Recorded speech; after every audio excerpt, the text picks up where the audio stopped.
Welcome back to our channel. Today, we're diving into day 14 of Ramadan. Now, I know what you're thinking.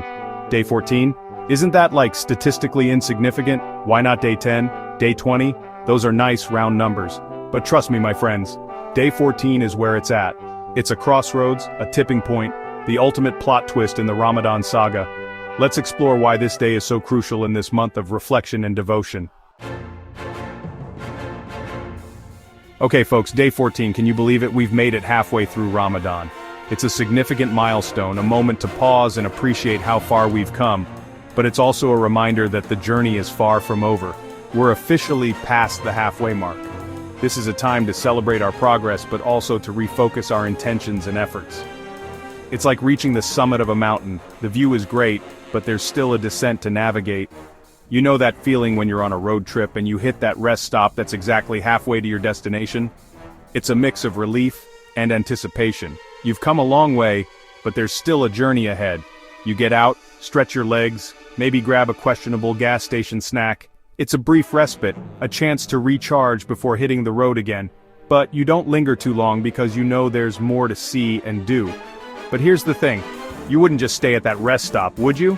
No way. You've got places to be, goals to achieve. The journey must continue, and so must your efforts. No way. You've come too far, put in too much effort to just chill there. The same goes for Ramadan. We've invested so much in our spiritual growth, and now is not the time to slack off. Ramadan is kind of like that. It's a journey of self-improvement, a spiritual road trip. And day 14 is like that halfway rest stop. It's a moment to reflect on our progress and prepare for the challenges ahead. We've been on this journey of self-improvement, and day 14 is like that halfway rest stop. It's a time to reflect, recharge, and realize we've still got a long way to go. It's a checkpoint, not the finish line. It's a time to reflect, recharge, and realize we've still got a long way to go. So, how do we make sure we don't get stuck in spiritual gridlock? How do we keep the momentum going? So how do we make sure we don't get stuck in spiritual gridlock? By doubling down on our efforts. It's about pushing through the fatigue and staying committed to our goals. By doubling down on our efforts, we're talking prayer, fasting, charity, the whole 9 yards. It's about intensifying our devotion and making the most of the remaining days. We're talking prayer, fasting, charity, the whole 9 yards. Think of it like this. You're playing a video game, right? You've just beaten the mini-boss, feeling pretty good about yourself. Think of it like this. You're playing a video game, right? You've just beaten the mini-boss, feeling pretty good about yourself. But then, boom! The real final boss shows up, and it's twice the size and 3 times as angry. You've just beaten the mini-boss, feeling pretty good about yourself. But then, boom! The real final boss shows up, and it's twice the size and 3 times as angry. That's the second half of Ramadan, my friends. But then, boom! The real final boss shows up, and it's twice the size and 3 times as angry. That's the second half of Ramadan, my friends. It's when the real test begins, and we have to dig deep to overcome it. That's the second half of Ramadan, my friends. But instead of a giant pixelated monster, we're facing our own weaknesses and temptations. It's a battle against our inner selves, a challenge to become better versions of who we are. But instead of a giant pixelated monster, we're facing our own weaknesses and temptations. And the only way to defeat them? By leveling up our faith and devotion. It's about pushing ourselves to new heights. And the only way to defeat them? Level up our faith and devotion. It's about staying strong, staying committed, and pushing through the challenges. The reward at the end is worth every bit of effort we put in. Level up our faith and devotion. The second half of Ramadan is our chance to prove to ourselves that we can overcome any obstacle, that we can emerge stronger and more devoted. So let's double the hustle and make these remaining days count. Now let's talk about the Quran.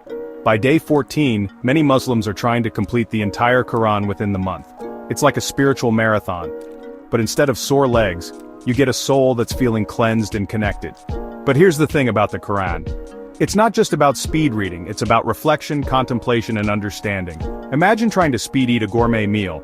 Sure, you might finish first, but did you really savor the flavors, appreciate the textures, the artistry? Probably not. Same goes for the Quran. It's about quality over quantity. Take your time, reflect on the verses, and let the words truly penetrate your heart. Let's be real. In the age of social media, it's easy to get caught up in appearances.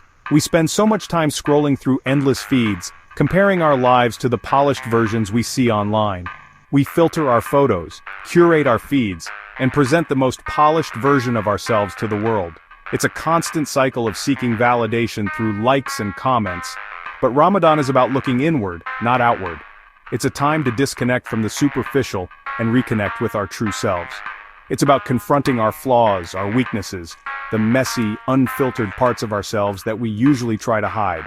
This is a time for deep introspection and honest self-assessment. Think of it like this. Your Instagram feed is like a highlight reel. It's a collection of the best moments, the perfect angles, and the carefully crafted captions. It's all the best moments, the perfect angles, the carefully crafted captions, but that's not the full story. But real life? Real life is the behind-the-scenes footage.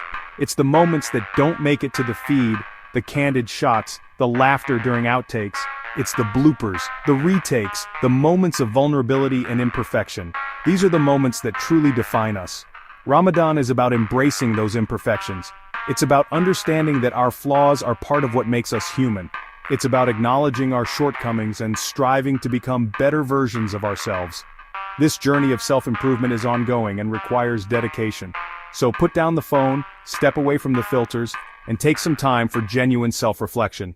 Allow yourself to be present in the moment and truly connect with your inner self. Ask yourself, what bad habits can I break? What steps can I take to improve my character and my actions? How can I be more patient, more kind, more compassionate? Use this time to cultivate these qualities and make a positive impact on those around you. Chapter 4. Sadaqah. It's not just about the money. Okay, let's talk about Sadaqah, which is basically voluntary charity. It's a concept deeply rooted in many cultures and religions, emphasizing the importance of giving without expecting anything in return. Now, I know what you're thinking, Hassan, I'm already struggling to pay my rent, and you want me to give away my hard-earned cash? It's a valid concern, especially in today's economic climate where every penny counts. Look, I get it. But here's the thing about Sadaqah, it's not just about the money, it's about the intention behind the act, the willingness to help others, even when you might be facing your own challenges. It's about cultivating a spirit of generosity. When you give, you're not just helping someone else, you're also nurturing a sense of community and interconnectedness. It's about recognizing that we have a responsibility to help those in need. This responsibility isn't just financial, it can be emotional, physical, or even spiritual. Think of it like this. You're walking down the street and you see someone begging for money. It's a common sight in many cities, and it's easy to become desensitized to it. Now you could just keep walking, pretend you didn't see them. It's the easier option, and let's be honest, we've all done it at some point.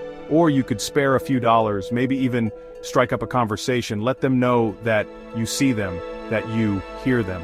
That's Sadaqah. It's about more than just the act of giving, it's about acknowledging the other person's humanity. It's about recognizing the humanity in everyone, regardless of their circumstances. When you take the time to connect with someone, even in a small way, you're making a big impact, and it doesn't have to be a grand gesture. Sometimes the smallest acts of kindness can have the most significant effects. It could be as simple as buying a meal for a homeless person, sharing a moment of your time to listen to their story, volunteering at a local soup kitchen where your time and effort can make a real difference in someone's life, or even just offering a kind word to someone who's feeling down. Sometimes, all it takes is a smile or a few encouraging words to lift someone's spirits. Sadaqah is about building a better world, one small act of kindness at a time. It's about creating a ripple effect of positivity that can spread far and wide. Whether it's through financial means, your time, or simply your presence, every little bit helps. So, the next time you see an opportunity to give, remember, it's not just about the money. It's about making a difference in someone's life, no matter how small. Alright, let's talk about the elephant in the room, hunger. By day 14, our bodies have adjusted to the fasting routine. The initial headaches and caffeine withdrawals have subsided, and we're no longer fantasizing about giant cheeseburgers every 5 seconds. But here's the thing. Fasting isn't just about abstaining from food and drink. It's about cultivating gratitude. It's about recognizing the blessings in our lives that we often take for granted. Think about it. When you're fasting, even the simplest things, like a glass of water or a date, taste incredibly delicious. Why? Because you're experiencing them with a heightened sense of appreciation. That's the beauty of fasting. It helps us to see the world through a different lens, to appreciate the abundance that surrounds us, even when we're feeling a little bit hungry. Now let's talk about family. Ramadan is a time for coming together, for strengthening the bonds that connect us. It's about sharing meals, sharing stories, and sharing laughter. Think of it like this. Remember those epic family reunions you used to have as a kid? The ones with aunts and uncles you'd only see once a year, cousins you'd wrestle with in the backyard, and enough food to feed a small army? Ramadan is kinda like that. It's a time for reconnecting with loved ones, for bridging generational divides, and for creating memories that will last a lifetime. So, call up your relatives, gather your loved ones, and make the most of this special time together. As we approach the last 10 nights of Ramadan, a sense of urgency sets in.